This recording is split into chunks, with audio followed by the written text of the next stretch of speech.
नमस्कार साथियों, कैसे हो? बढ़िया। चलिए, नेक्स्ट क्लास है जो स्टार्ट करते हैं। अपन आवेशन की विधियां पढ़ रहे हैं और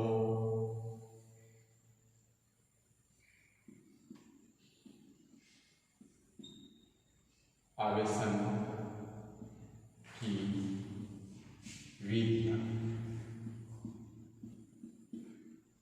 ठीक। और आपको पता है आवेशन की विधियां तीन। सबसे पहली विधि आपके पास कौन सी होगी? घर्षण द्वारा आवेशन।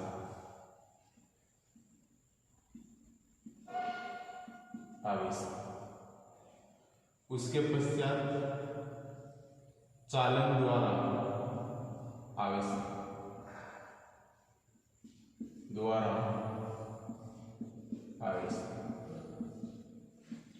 उसके पश्चात तीसरी थी आपके पास प्रेरण द्वारा आवेशन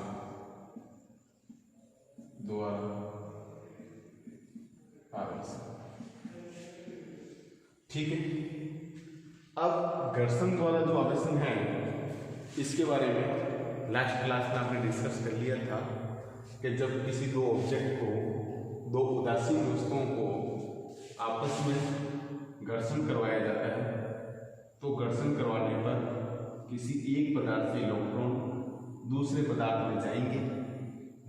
जो पदार्थ ग्रहण करेगा वे ऋणावेशित हो जाएगा और जो त्यागेगा वह आपके धनावेशित हो जाएगा। ये आपने लास्ट क्लास के अंदर डिस्कस कर लिया, ठीक है। अब बात करते हैं चालन द्वारा आवेशन। आवेशन की विधियों में आप क्या करते हो? किसी अनावेशित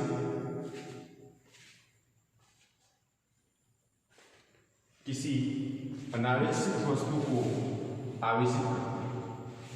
घर्षण के अंदर आपके पास में दोनों की दोनों वस्तुएं उदासीन थी, जबकि चालन विधि के अंदर आपके पास में एक वस्तु आवेशित होती है और दूसरी वस्तु आपके पास अनावेशित होती है।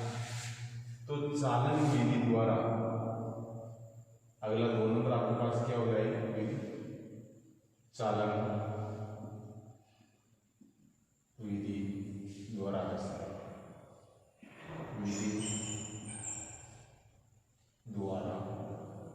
आवेशन।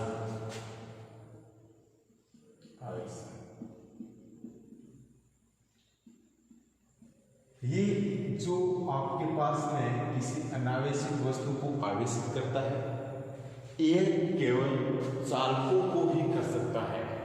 यदि आपके पास कोई चालक वस्तु है और वह अनावेशित है और उसको आवेशित करना है, तो आप चालन विधि की सहायता से कर सकते हो। तो क्या लिखोगे? सबसे पहले कि चालन विधि द्वारा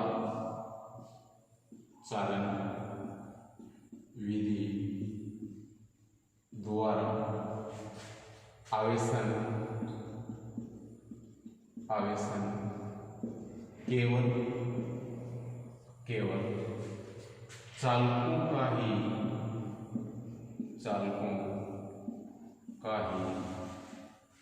संभव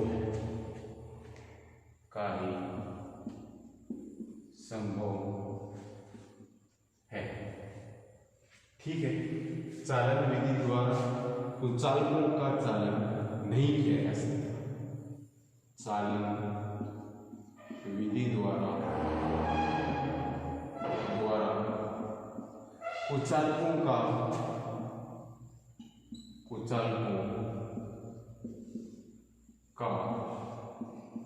आवेशन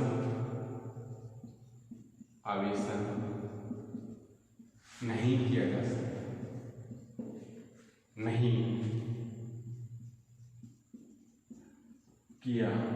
जा सकता, किया जा सकता। चालन विधि के अंदर चालन विधि में एक वस्तु या गोला आवेशित होता है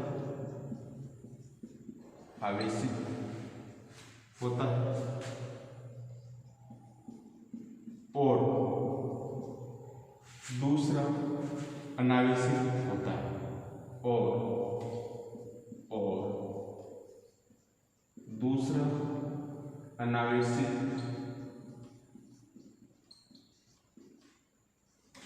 होता है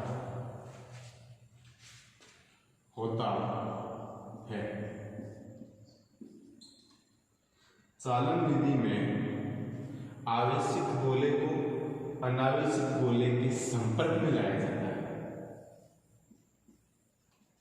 चालन विधि में अनावेशित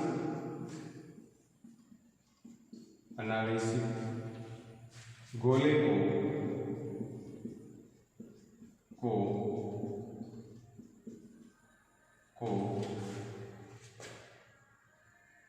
आवेशित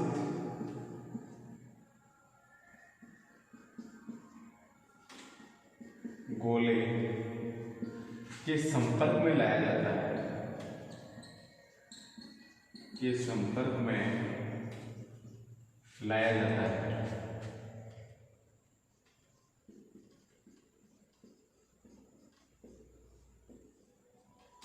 ठीक है।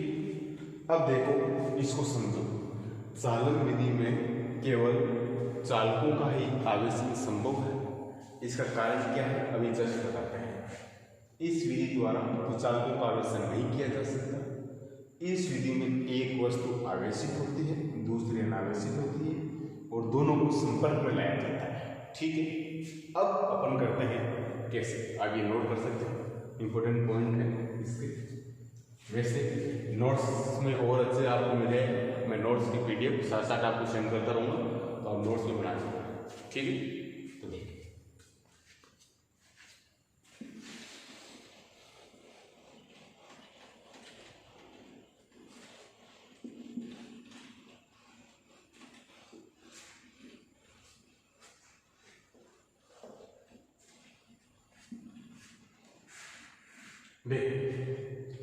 चालन विधि में क्या होता है कि ये आपके पास एक गोला है। इस गोले को एक स्टैंड की सहायता से आपने रख रखा है इस स्टैंड पर, और गोले पर आवेश धनावेश दिया हुआ है। ये आवेशित है पहले से। ठीक है। ये कौन सा गोला है, आवेशित।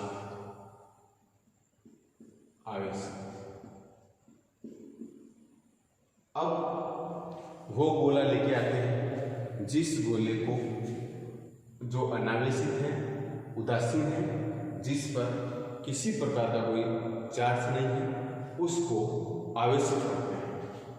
चलो, ये गोला, इसको भी एक कुचालक स्टैंड की सहायता से आपने रखा है। ये कुचालक स्टैंड की सहायता से आपने इसको रख रखा है। इसके ऊपर कोई आवेश नहीं है। ठीक है, कोई आवेश नहीं, अर्थात यहाँ पर Q = 0 है। ये उदासीन, या आप इसको क्या कह सकते हो, अनावेशित। लेकिन ये जो गोला है, ये चालक गोला है। कैसा गोला है, चालक गोला है। अब अगले स्टेप में क्या करोगे, ये A और ये B, अगली कंडीशन में इन दोनों को टच करवा दो। क्या करवा दो, आपस में संपर्क, परस्पर संपर्क। तो ये लो, ये आपने स्टैंड ले लिया, ये इस गोले का स्टैंड आ गया, ये इस गोले का स्टैंड आ गया, और ये गोला आ गया, और दूसरे वाला ये गोला। इस पर आवेश प्लस धनावेश था Q आवेश। जैसे ही इस उदासीन गोले को आवेशित चालक गोले के संपर्क में लेके आया तो चालक का एक गुणधर्म होता है कि किसी भी चालक या सुचालक वस्तु को आवेश दिया जाता है तो वह आवेश उसकी कंप्लीट पूरी सतह पर फैल जाता है एक समान रूप से। तो जैसे आपने इसको टच करवाया और टच करवाते ही ये भी चालक है, ये भी चालक है, इसके ऊपर जो आवेश था अब वो आवेश इन दोनों के ऊपर पूरा का पूरा फैल गया एक समान से। सपोज दे यहाँ पर इसको आपने 10 गुलाम आवेश दे रखा था, यहाँ पर कुछ नहीं था, इस पर आवेश Q 0 था, इसको आपने 10 गुलाम दे दिया। अब ये 10 गुलाम आवेश इन दोनों पर फैल गया। अब यहाँ पर टोटल आपके आवेश 10 गुलाम है, 0 जुड़ के 10 गुलाम, और ये एक समान रूप से इन गोलों के ऊपर ऐसे फैल गया इसकी सतह पर। ये आपके पास आवेश है।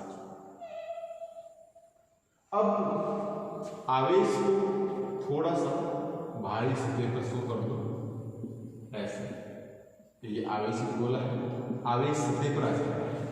हमेशा ध्यान रखें आवेश सतह पर रहता है, एक कुचालक होता है उसके ही अंदर रहता है। तो अगर चालक गोला है तो आवेश उसकी सतह पर होगा। आगे इसके बारे में अच्छे से पता लगेगा। तो चालक गोले पर आवेश उसकी सतह पर पूरा का पूरा फैल गया।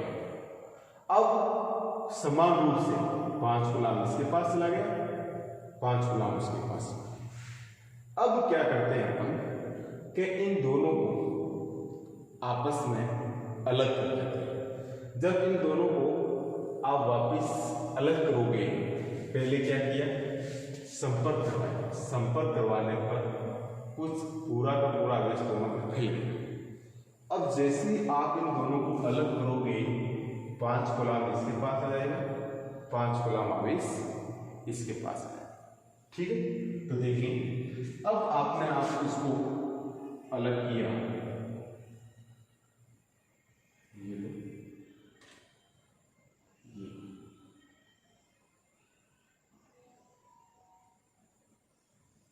अब इसकी सतह पर भी आवेश रहेगा और इसकी सतह पर भी।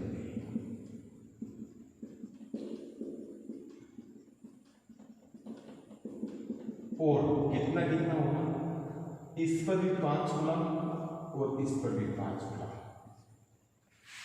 शुरुआत में ये वस्तु अनावेशित थी, बी वाली, ये ए और ये बी, ये वापिस ए और ये बी, और अब ए और बी दोनों आवेशित हैं। लेकिन पहले इस पर आवेश 0 था, अब इस पर आवेश 5 गुलाम का आ गया, इसका मतलब इस पर आवेश है। तो किसी अनावेशित वस्तु को आवेशित करना चालन विधि के द्वारा, तो उसमें किसी चालक पदार्थ आवेशित होता है, उसमें इस अनावेशित वस्तु को उसके संपर्क लाया जाता है। संपर्क लाने पर चालकों का गुणधर्म होता है कि उस पर आवेश देंगे तो उसकी सतह पर एक समान रूप से फैल जाएगा। अब अगले प्रोसेस में जब इनको वापस दोनों को अलग किया जाएगा तो ये आवेश दोनों गोलों पर एक समान रूप से वितरित हो जाएगा। जब दोनों पर वितरित हो गया तो टोटल 10 गुलाम आवेश पहले एक के पास था, अब दोनों के पास आ गया 5 गुलाम और 5 गुलाम, और ये भी वस्तु क्या होगी, आवेशित होगी। तो इस प्रोसेस के अंदर ध्यान रखने की बात यह है कि जो अनावेशित वस्तु है इसके ऊपर आवेश कैसा आया, तो जैसा आपके पास आवेशित वस्तु पर आवेश होगा वो ही आवेश अनावेशित वस्तु पर आएगा। ये धनावेशित थी तो लास्ट में जाके इसके ऊपर भी धनावेश आएगा। ठीक है, दूसरा पॉइंट ये रहेगा कि जितना इसके ऊपर आवेश था, इस अनावेशित वस्तु को आवेशित करने पर इसके आवेश के मान में कमी आती है। क्या आती है, आवेश के मान में कमी आती है। ठीक है। दो मोस्ट इंपोर्टेंट बात है कि चालन विधि में अनावेशित वस्तु को चालक जैसा आवेशित वस्तु पर आवेश होता है वैसा का वैसा आवेश अनावेशित वस्तु पर आता है।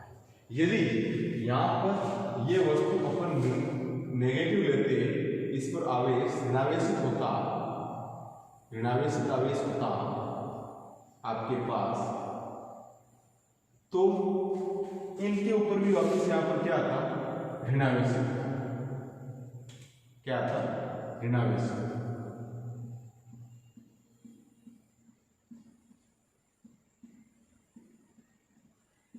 ठीक है।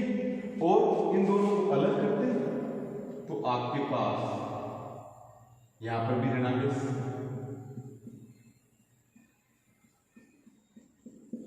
और इसके ऊपर भी क्या है, ऋणावेश।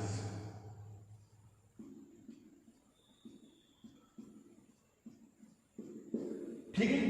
तो ध्यान रखें, चालक विधि के अंदर अनावेशित वस्तु को आवेशित करने पर आवेशित वस्तु के आवेश में कमी होती है तथा अनावेशित वस्तु को उसी प्रकार का जितना जैसा आवेश आवेशित वस्तु है उसी आवेश के समान में आवेशित होती है।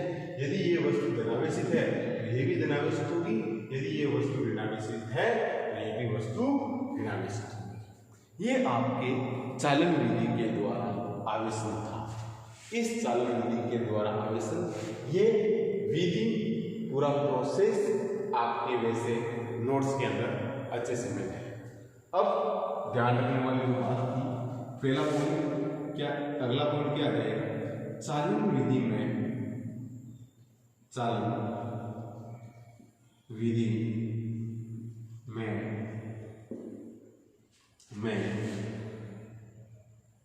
आवेशित वस्तु के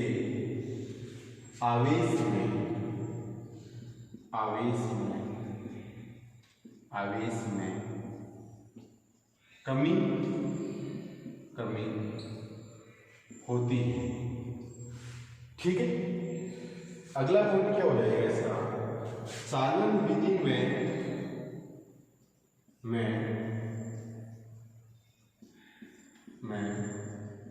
अनावेशित वस्तु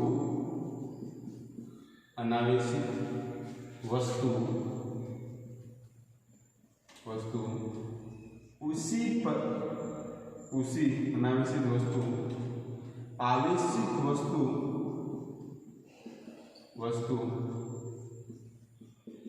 वस्तु के पर उपस्थित आवेश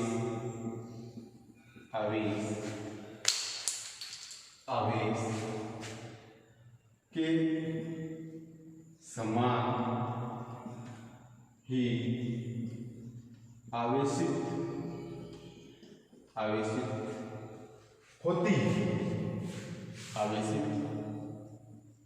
होती है। ठीक है। तो आपके पास चालन विधि के अंदर जो एक अनावेशित वस्तु को आवेशित किया जाता है, तो सबसे पहले तो इस विधि के अंदर केवल चालकों को ही अपन आवेशित कर सकते हैं। दूसरी बात, चालन विधि के अंदर अनावेशित वस्तु को आवेशित वस्तु के संपर्क में लाया जाता है। तीसरी बात, जो अनावेशित वस्तु है अगर वो आवेशित होगी तो आवेशित वस्तु पर जो आवेश होगा उसी समान प्रकृति की आवेशित होगी। यदि ये धनावेशित है तो ये भी धनावेशित होगी, यदि ये ऋणावेशित है तो ये भी ऋणावेशित होगी। चौथी बात कि आवेशित वस्तु अनावेशित वस्तु को आवेशित करती है तो आवेशित वस्तु के आवेश में कमी आती है, आवेश के मान में कमी आती है। ठीक है। तो ये आपको हुआ चालन विधि द्वारा आवेशन। इसको नोट करें, आप स्क्रीनशॉट ले सकते हैं और एज नोट्स भी बना सकते हैं।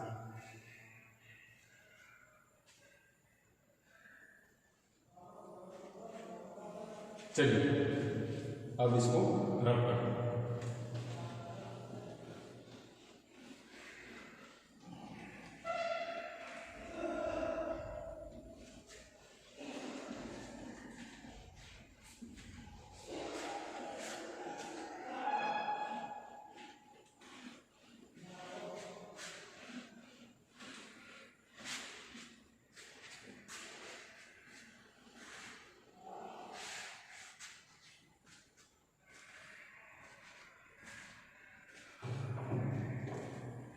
अभी तक आपने दो विधियां पढ़ ली।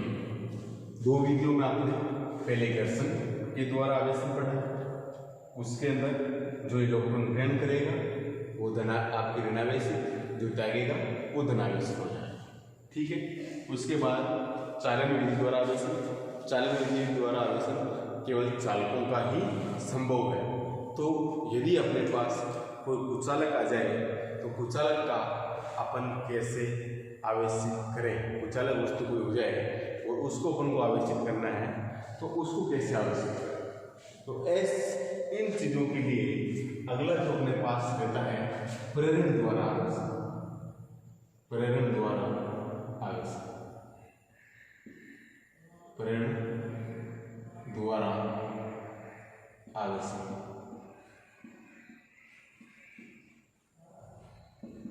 ठीक है। प्रेरण द्वारा जो आवेशन है इसके अंदर आपके पास जो वस्तु होती है, इस वस्तु के अंदर केवल आपको पता है कुचालकों का ही आप क्या कर सकते हो, कुचालक और चालक दोनों का कर सकते हो। आवश्यक जरूरी नहीं है कि आप केवल इसमें कुचालक का ही हो। आपके पास वस्तु कुचालक भी हो सकती है और चालक भी हो सकती है। उन दोनों को आप प्रेरण विधि द्वारा आवेशन कर सकते हो। याद रखें, आप प्रेरण द्वारा चालक और कुचालक दोनों को आप क्या कर सकते हो, आवेशित कर सकते हो। ठीक है। जबकि चालन के अंदर आपने क्या किया था, चालन द्वारा आवेशन, इसके अंदर आपने चालन द्वारा जो आवेशन था ओनली फॉर चालक वस्तु, चालक वस्तु। ठीक। देखो एक बात बताऊं मुझे, चालक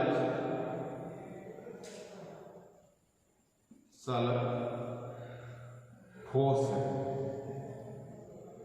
तो अगर ये ठोस चालक गोला है, ठोस गोला है, अगर ये चालक है और इस पर कोई भी अगर आप आवेश दोगे तो वो इसकी सतह पर वितरित हो जाएगा, इसकी सतह पर वितरित हो जाएगा। यदि चालक खोखला गोला है और इस पर कोई आप आवेश दे रहे हो तो वो भी आप इसके सतह पर आ जाएगा। याद रखिए, यदि चालक ठोस हो चाहे चालक खोखला हो, आप उसको आवेश दे रहे हो, इन दोनों ही कंडीशनों में इन दोनों का ही आवेश उसकी सतह पर वितरित हो जाता है। चाहे वो चालक खोखला गोला हो चाहे चालक ठोस गोला हो, दोनों पर आवेश उनकी सतह पर वितरित हो जाता है।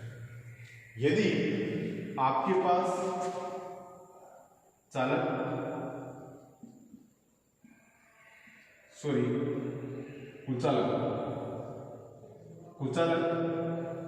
ठोस गोला है, इसको यदि आप आवेश दोगे तो इसको आप जितना, एक बार इसको खोखला नहीं, इसको खोखला,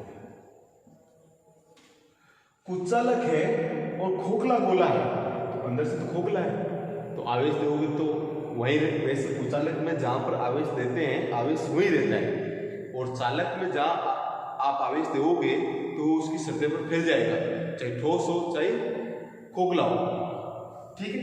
तो कुचालक के अंदर आवेश दिया तो अंदर ही सतह तो खोखली है तो बाहरी सतह पर आ जाएगा।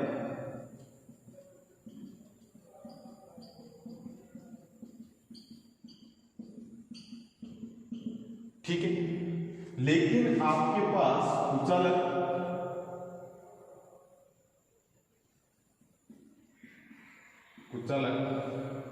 ठोस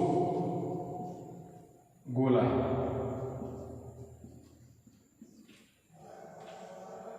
इस ठोस गोले को जब आप आवेश दोगे तो आवेश इसको जान देंगे, ये आवेश वही रहेगा, इसकी सतह पर भी आएगा, जान देंगे ये वही रहेगा, इसके आयतन में समाहित रहेगा।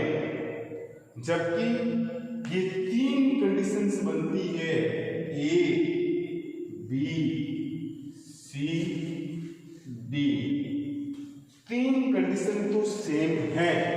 यदि चालक ठोस गोला है तो भी आवेश उसकी सतह पर है, चालक खोखला गोला है तो भी आवेश उसकी सतह पर वितरित है, कुचालक खोखला गोला है तो भी उसकी आवेश उसकी सतह पर वितरित है। केवल और केवल कुचालक ठोस गोला आ जाए तो आवेश इसके आयतन में समाहित रहता है। अतः आगे अगर अध्ययन करेंगे तो वहां पर उपयोग किया जाएगा इन वर्डों का कि ये चालक गोला है या कुचालक गोला है या ठोस गोला है। तो इन 3 गोलों की प्रॉपर्टी, इनका तो वर्क करने का, काम करने का तरीका समान रहेगा, इसका अलग रहेगा। जहां आवेश होगा आगे चल के विद्युत क्षेत्र पढ़ेंगे तो विद्युत क्षेत्र इन तीनों के तो अंदर 0 है, जबकि इसके अंदर 0 नहीं है। ये आवेश इसकी सतह पर भी है और यहाँ पर भी है, इसके आयतन में समाया हुआ है। ठीक है, तो ये आपके पास में पता होना चाहिए कि आवेश है चालकों पर तो उनकी सतह पर वितरित हो जाता है, कुचालक में जहां पर इसको आवेश दिया जाता है ये आवेश वही रहता है। ठीक है, अपन पढ़ रहे थे प्रेरण द्वारा आवेशन। प्रेरण द्वारा आवेशन चालकों और कुचालकों दोनों का संभव है। इसके अंदर वस्तु को संपर्क में लाया नहीं जाता है, जबकि चालक में वस्तु को संपर्क में लेके आ रहे थे और चालक में केवल चालक वस्तुओं का ही आप कर सकते थे आवेशन, जबकि प्रेरण के द्वारा चालक और कुचालक दोनों का आप कर सकते हो। और इसमें वस्तु को संपर्क में नहीं लेके जाया जाता है, केवल और केवल पास में लेके जाया जाता है। प्रेरण द्वारा आवेशन अन्योन्य प्रेरण के सिद्धांत के आधार पर कार्य करता है, प्रेरण के सिद्धांत पर ही कार्य करता है। ये अपन नेक्स्ट क्लास के अंदर अच्छे से इसको प्रेरण द्वारा आवेशन को पढ़ेंगे। ठीक है, तो आई थिंक अच्छे से आपको समझ में आएगा। नेक्स्ट क्लास के अंदर प्रेरण द्वारा आवेशन पढ़ा जाएगा। इनके नोट्स आपके व्हाट्सएप ग्रुप पर सेंड कर दिए जाएंगे, तो आप इनको कंटिन्यू करें। अच्छे से पढ़ाया जा रहा है, आई थिंक आपको बढ़िया समझ में भी आएगा। ठीक है, ओके, बाय।